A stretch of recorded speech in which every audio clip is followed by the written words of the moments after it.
Hello students, welcome to visual और आज का ये video class 9, 10th, 11th, 12th सभी ही क्लास के बच्चों के लिए बहुत ज्यादा जरूरी है, क्योंकि आज के इस वीडियो में हम हिंदी व्याकरण से बनने वाले एक ऐसे महत्वपूर्ण टॉपिक के ऊपर डिस्कस करने वाले हैं जो कि 100% आपके बोर्ड एग्जाम में पूछता है या फिर आपके स्कूल के एग्जाम में पूछता है। तो ये वीडियो है रस छंद अलंकार की, जिसके अंदर हम रस छंद अलंकार को पढ़ने वाले हैं और उदाहरण सहित उसकी परिभाषा भी देखेंगे। तो बच्चा देखो ध्यान से, हमारा जो रस है वो 2 नंबर आपके डायरेक्टली सेव करता है। अब देखो जो रस है उसमें क्या 1 नंबर मिलता है हमें परिभाषा की, 1 नंबर मिलता है मुझे उदाहरण की, ठीक है। उसी तरह हमारा छंद में पूछता है, अलंकार में पूछता है, ये तीनों ही हमारे 2-2 नंबर सेव करते हैं। यानी कि अगर आप इस वीडियो को देखते हैं तो 6 नंबर फिक्स होने वाले हैं।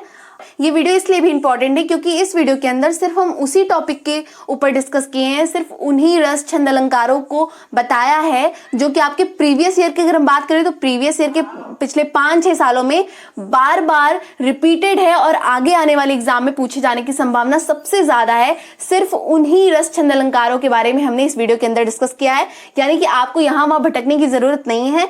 सिर्फ इस वीडियो में हमने जितना बताया है उतना इनफ है आपकी तैयारी के लिए, उसके बाहर से पूछे जाने की संभावना ना के बराबर है। तो बिना किसी बात के हम वीडियो को स्टार्ट करते हैं। तो पहला हमारा टॉपिक है रस। तो पहले हम समझेंगे एक्चुअल में रस क्या है, ठीक है। तो देखते हैं। श्रृंगार रस एक भावात्मक अवस्था है जिसमें प्रेम व सौंदर्य की भावना को व्यक्त किया जाता है। यह व्यक्ति के जीवन को सुंदर व आनंदित बनाती है। श्रृंगार रस का स्थायी भाव रति है। ध्यान दीजिएगा, श्रृंगार रस का स्थायी भाव रति है। रति का मतलब होता है प्रेम, ठीक है। अब ध्यान दीजिए, श्रृंगार रस की क्या बात की गई है कि यह एक भावात्मक अवस्था है जिसमें प्रेम व सौंदर्य की भावना को व्यक्त किया जाता है। प्रेम किसी से भी हो सकता है, किसी भी प्रकार का हो सकता है, भाई बहन का भी हो सकता है, प्रेमी प्रेमिका का भी हो सकता है, किसी का भी हो सकता है, मम्मी पापा से हो सकता है। सौंदर्य की बात की जा रही है, सौंदर्य प्रकृति का भी हो सकता है, जानवरों पक्षियों का भी हो सकता है, मनुष्यों का भी हो सकता है, किसी भी तरह की सौंदर्य की बात की जा रही है, ठीक है। जब भी ऐसी कोई भावना आपको व्यक्त करती हुई दिख रही है किसी भी काव्य में, किसी भी रचना में, किसी भी सॉन्ग में आप गाने सुन रहे हो उसमें, तो आप समझ जाइए यहाँ पर इस श्रृंगार रस का ही वर्णन किया गया है, ठीक है। तो अब आगे समझिएगा, श्रृंगार रस का एक हम बहुत अच्छा सा एग्जाम्पल देखेंगे। तो श्रृंगार रस का एक अच्छा एग्जाम्पल है यहाँ पर दिया गया है। श्री कृष्ण के मोहनीय रूप में उनके वस्त्र और आभूषण गोपियों के दिलों को मोह लेते हैं, ठीक है। जो श्री कृष्ण है उनका जो मोहनी रूप है उसमें वो आभूषण पहने हुए हैं, जो उनकी वस्त्र है वो क्या हो रही है, गोपियों को मन को लुभावित कर रही है, उनको आकर्षित कर रही है, उनको अच्छी लग रही है, ठीक है, उनको आनंदित कर रही है, उनके मन को मोह ले रही है। यहाँ पर किसके एक सौंदर्य की बात की जा रही है, किसके, श्री कृष्ण के वस्त्र और आभूषणों की और साथ ही उनकी भी, ठीक है। तो नेक्स्ट देखिए, एक और हमने दिया है कि फूलों की मधुर खुशबू और उनके रंग बिरंगे रूप बगीचे की सुंदरता को बढ़ावा दिया। तो देखो यहाँ पर हम किसी मनुष्य की सुंदरता की बात नहीं, यहाँ पर एक एग्जांपल आपको ये भी दिए हैं कि यहाँ पर एक प्रकृति की सुंदरता की बात की जा रही है। कह रहा है कि जो फूलों की मधुर खुशबू है, सिर्फ फूल ही नहीं उसकी खुशबू भी क्या कर रहे हैं, एक बगीचे की सुंदरता को क्या कर रहे हैं, बढ़ा रहे हैं। फूलों का रंग बिरंगा जो कलर है वो, और फिर उसके बाद क्या, उसकी जो खुशबू है, जो उसकी स्मेल आ रही है, वो भी क्या कर रही है, सुंदरता को बढ़ावा दे रही है बगीचे की। यहाँ पे भी सौंदर्य की बात की गई है, तो यहाँ पर भी हम देखेंगे यहाँ पर कौन सा रस है, श्रृंगार रस है, ठीक है। आगे देखते हैं नेक्स्ट हमारा है करुण रस। तो करुण रस की परिभाषा को हम किस तरह से समझ सकते हैं, तो ध्यान दीजिए। तो जो हमारा करुण रस है, करुण रस एक भावात्मक स्थिति है।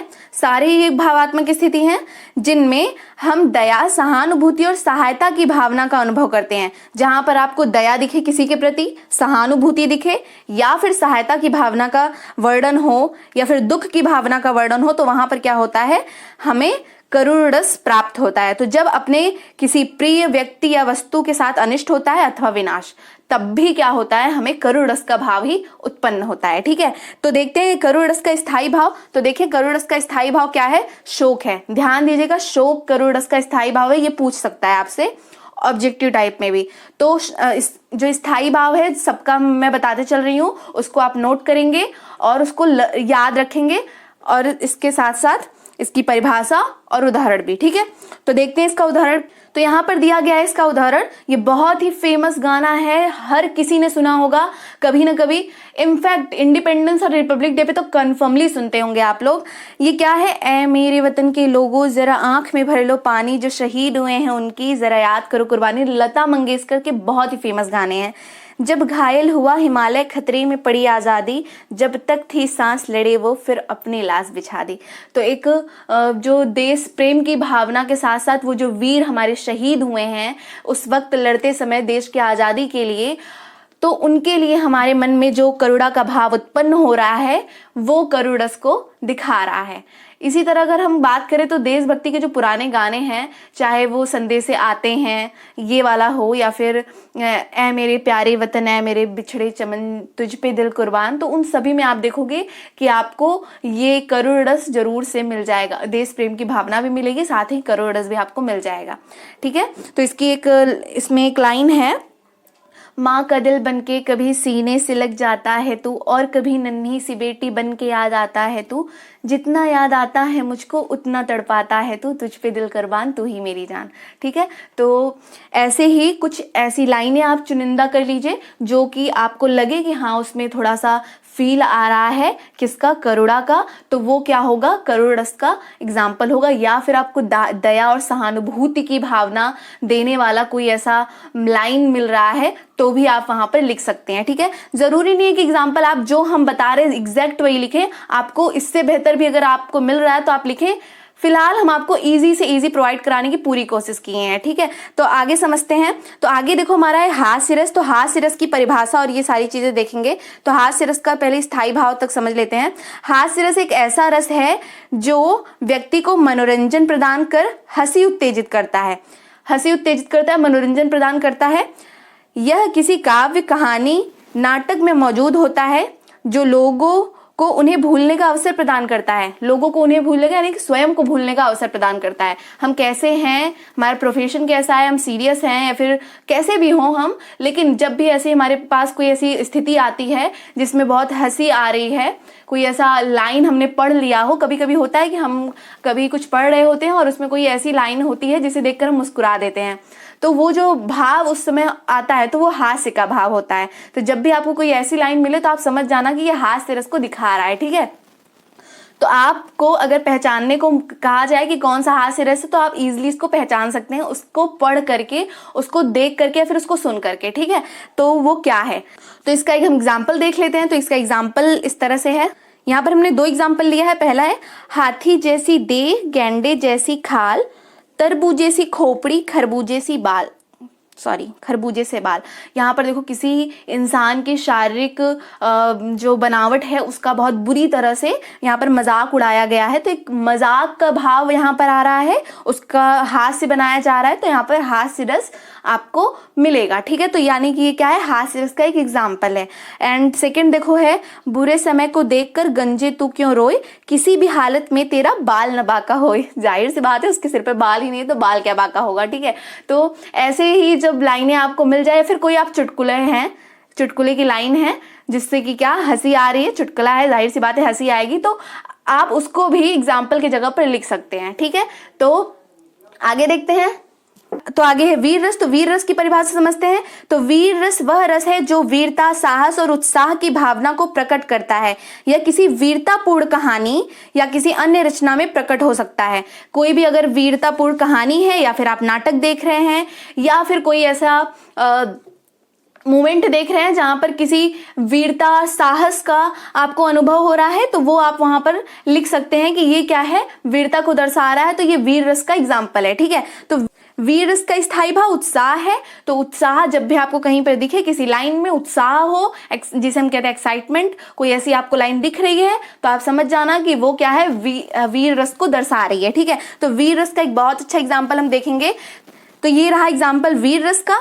ये जो है एग्जाम्पल, ये जो लाइन है ये उस समय की है जब महाभारत का युद्ध हो रहा था और रणभूमि में कर्ण और कौरवों के विरुद्ध कौन खड़ा हुआ था, अर्जुन पुत्र अभिमन्यु जब खड़े हुए थे, वो लड़ने गए थे, तो उस वक्त की ये लाइन है। तो क्या है, ना रथ पर मेरे हनुमान है, ना सारथी भगवान है पुत्र ये गांडीव धारी का, जिसे तू देख कर हैरान है।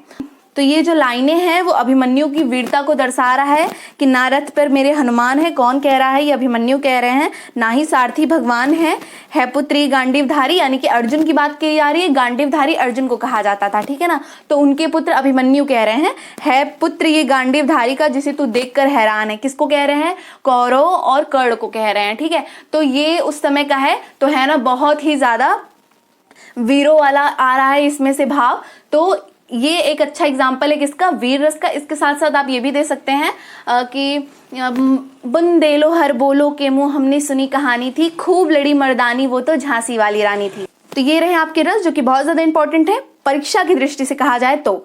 ठीक है, तो आगे हम समझते हैं। उम्मीद करती हूँ कि अभी तक जितना बताया वो क्लियर होगा। अभी हम पढ़ने वाले हैं छंद। अगर हम छंद की बात करें तो बेटा छंद क्या है? अगर हम छंद को कहें तो हम कह सकते हैं कि छंद एक शैली है या फिर वो किसी शब्द सामग्री को व्यवस्थित करने का एक ऐसा तरीका है जिससे कि किसी संगीत को, किसी काव्य को क्या बनाया जा सकता है, सुंदर बनाया जा सकता है। फॉर एग्जाम्पल, अगर आपको कभी भी कोई लाइन संगीत की, गीत की या फिर कोई शायरी की लाइनें हो, उसकी जो मात्राएं हैं या फिर शब्दों को आप अगर इधर उधर कर देंगे तो जो पाठक पढ़ रहा था उसको वो सुंदर लग रहा था, अब वो नहीं लगेगा, क्योंकि उसकी जो व्यवस्थित करने का तरीका था शब्दों को, वो सुंदर बना रहा था उसको, उस कविता को, उस लाइन को, उस संगीत को। अब वो नहीं बनाएगा अगर हम उनके शब्दों या फिर उनकी मात्राओं के साथ छेड़खानी किए। ठीक है, तो उनके शब्दों को, उनकी शब्द सामग्रियों को कह सकते हैं एक व्यवस्थित रूप से रखना ही क्या कहलाता है, छंद कहलाता है। तो हम समझते हैं छंद। तो हमारा पहला छंद है दोहा। तो हम पहला छंद पढ़ने जा रहे हैं दोहा। तो दोहा की अगर हम बात करें तो दोहा एक अर्ध सम्मात्रिक छंद है जिसमें 24-24 मात्राओं की 2 समांतर पंक्तियां होती हैं। दोनों ही पंक्तियों में एक ही विचार व्यक्त होता है। इनमें 4 चरण होते हैं। प्रथम व तृतीय चरण में 13-13 मात्राएं, यानी कि हम कह सकते हैं विषम चरणों में 13-13 मात्राएं होती हैं व द्वितीय व चतुर्थ चरण में 11-11 मात्राएं, यानी कि सम चरणों में 11 मात्राएं होती हैं। अंत में एक गुरु और एक लघु देखने को आपको मिलेगा। कोई भी आप इसका एग्जाम्पल देखेंगे तो लास्ट में गुरु और लघु मिलेगा। अब ये गुरु और लघु क्या है बता दें। गुरु बड़े को कहा जाता है, लघु नाम से ये छोटा। तो गुरु को जब भी हम गिनती में गिनते हैं, ये मात्राएं हैं जो कि लगाई जाती हैं। कैसे लगाई जाती हैं सेंटेंस पे वो हम दिखाएंगे आपको। तो ये जो गुरु है इसको हम गिनते हैं 2 और ये जो लघु है इसको हम गिनते हैं 1। तो अब इसी को गिन करके कैसे लगाएंगे और गिनेंगे कैसे कि पता चल सके किस पर 13 मात्राएं हैं, किस पे 11-11 मात्राएं हैं। ठीक है, तो ये क्लियर करेंगे हम, बताते हैं आपको। तो जैसे देखो हमने यहाँ पर दोहे का एग्जाम्पल लिया है। यहाँ पर हमने एक एग्जाम्पल लिया है, बड़ा हुआ तो क्या हुआ जैसे पेड़ खजूर, पंथी को छाया नहीं फल ला गए अति दूर। तो देखो ये बोलने में अच्छा लगा, तो इससे कंफर्म हो गया कि दोहा है वो भी छंद है। ठीक है, तो देखो तो मात्रा को लगाते समय किन बातों का ध्यान रखना है, ये पहले ध्यान से सुनिए। पहली चीज, जिस पर आधा क, आधा ल, आधा म ऐसे मिले कोई शब्द तो वहां पर कोई मात्रा नहीं लगेगी। प्र मिले तो आप लघु लगाएंगे, त्र की मात्रा मिले किसी के साथ तो आप लघु लगाएंगे। ठीक है, और इसके अलावा एक चीज बता दें हम कि जब भी आप देखें किसी चीज पर कोई मात्रा नहीं हो, छोटे ऊ की मात्रा हो या फिर छोटी ई की मात्रा हो, छोटी ई, छोटे ऊ या फिर कोई मात्रा ना हो तो लघु। उसके अलावा अगर बड़ी ई, बड़े ऊ या फिर ए ओ औ अंग कोई भी मात्रा हो तो वहां पर हम क्या लगाएंगे, गुरु लगाएंगे। ठीक है, ये चीजें नोट कर लीजिए कि हमको मात्रा लगाते समय इन सारी चीजों का अच्छी तरह से ख्याल करना है। ठीक है, तो देखते हैं पहला हमारा एग्जाम्पल है, बड़ा हुआ तो क्या हुआ जैसे पेड़ खजूर, पंथी को छाया नहीं फल ला गए अति दूर। तो बड़ा पे देखो हमने क्या लगाया है, कोई लघु लगाया है ब पर, और ड़ा पे आ की मात्रा है तो गुरु लगाया है। छोटे ऊ की मात्रा है लघु लगाया, आ की मात्रा है गुरु लगाया, ओ की मात्रा है गुरु लगाया है। आधा क है कोई मात्रा नहीं, या पर आ की मात्रा है तो हमने गुरु लगाया है। उसी तरह देखो यहाँ पर ऊ की मात्रा, आ की मात्रा, ए की यहाँ मात्रा है, ए की देखो दोनों पर हमने क्या लगाया है, गुरु लगाया है। ए की मात्रा पर भी गुरु लगाया है। ठीक है ना, उसी तरह से आपको इन चीजों का ध्यान देना है कि कौन सी मात्रा है। देखो अब देखो अंग की मात्रा है तो इसमें भी हमने क्या लगाया है, गुरु लगाया है। तो ऐसे ही आपको क्लियर करना है कि किस पर कौन सी मात्रा लगेगी। अब आप इसको गिनेंगे, मात्रा सही होनी चाहिए, उसकी जो काउंटिंग है वो बिल्कुल सही होनी चाहिए। यहाँ पर बोला कि प्रथम व तृतीय चरण में 13-13 मात्राएं। अब आप गिनेंगे क्या प्रथम और तृतीय चरण में हमारे 13-13 मात्राएं हैं या नहीं है। तो पहला देखो हम इस तरह से गिनेंगे, 1 2 3 4 5 6 7 8 9 10 11 12 13। तो पहले चरण में 13 मात्रा है। सेकंड गिनेंगे 2 2 4 2 6 2 8 2 10 11 12 13। देखो तृतीय चरण में 13 मात्राएं। तो हमारा क्लियर हुआ, 2 चरण हैं, पहला और तीसरा विषम चरण, 13 मात्राएं। अब देखो सम चरणों में 2 2 4 2 6 7 8 9 10 11 मात्राएं यहाँ पर। चतुर्थ चरण में 1 2 3 4 5 6 7 8 9 10 11 मात्राएं यहाँ पर। तो इससे क्लियर हो गया आपको कि यहाँ पर देखो दिखा दिया है, प्रथम तृतीय में विषम चरण में 13 मात्राएं, सम चरणों में 11 मात्राएं। इसी तरह से आपको सभी में मात्राओं का ख्याल करना है और ध्यान से लगाना है, ठीक है। इसी चीजों को फॉलो करते हुए जैसे हमने बताया कि मात्रा कैसे कैसे लगेगी। नेक्स्ट देखते हैं हमारा कौन सा है। तो देखो अब हमारा नेक्स्ट छंद है सोरठा। तो सोरठा अगर छंद की बात करें तो सोरठा एक मात्रिक छंद है। यह दोहा का ठीक उल्टा होता है। देखो कैसे उल्टा होता है, इनमें प्रथम व तृतीय चरण में 11 मात्राएं, उल्टा हुआ ना, वहां पर 13 थी, व द्वितीय व चतुर्थ चरण में 13 मात्राएं हैं। विषम चरणों के अंत में एक आपको गुरु और एक लघु देखने को मिलेगा। मतलब ऐसा होता है कि अंत में, कौन से विषम चरणों के अंत में, पहले और तीसरे में एक गुरु और एक लघु। तो इसका एग्जाम्पल हम देखते हैं। तो ये रहा सोरठा छंद का एग्जाम्पल। तरह तरह के रोग माना इस संसार में, दाव पेच के योग सबके अपने रोग हैं, ठीक है ना। तो अब इसको भी देखोगे कि मात्राएं जो है वो दोहे के उल्टे हो गए हैं, यानी कि पहले और तृतीय चरण में कितनी मात्राएं होंगी हमारी, 11 होंगी। दूसरे और चौथे चरण में 13 मात्राएं। एक आपको गिन कर दिखाते हैं, 3 3 6 7 8 9 10 11। पहले चरण में 11, इसमें भी 11, 2 2 4 1 5 6 7 8 9 10 11 12 13। देखो दूसरे में 13 और इसमें भी 13। क्लियर है। इसी तरह से आप सारी मात्राओं को लगाएंगे। नेक्स्ट हमारा है चौपाई छंद। तो चौपाई छंद को देखते हैं। तो ये रहा हमारा चौपाई छंद। तो चौपाई छंद को हम कैसे बताएंगे कि चौपाई एक सममात्रिक छंद होता है। चौपाई के 4 चरण होते हैं, सभी में 4 चरण अभी तक देखो देखने को मिले हैं, और प्रत्येक चरण में 16 मात्राएं।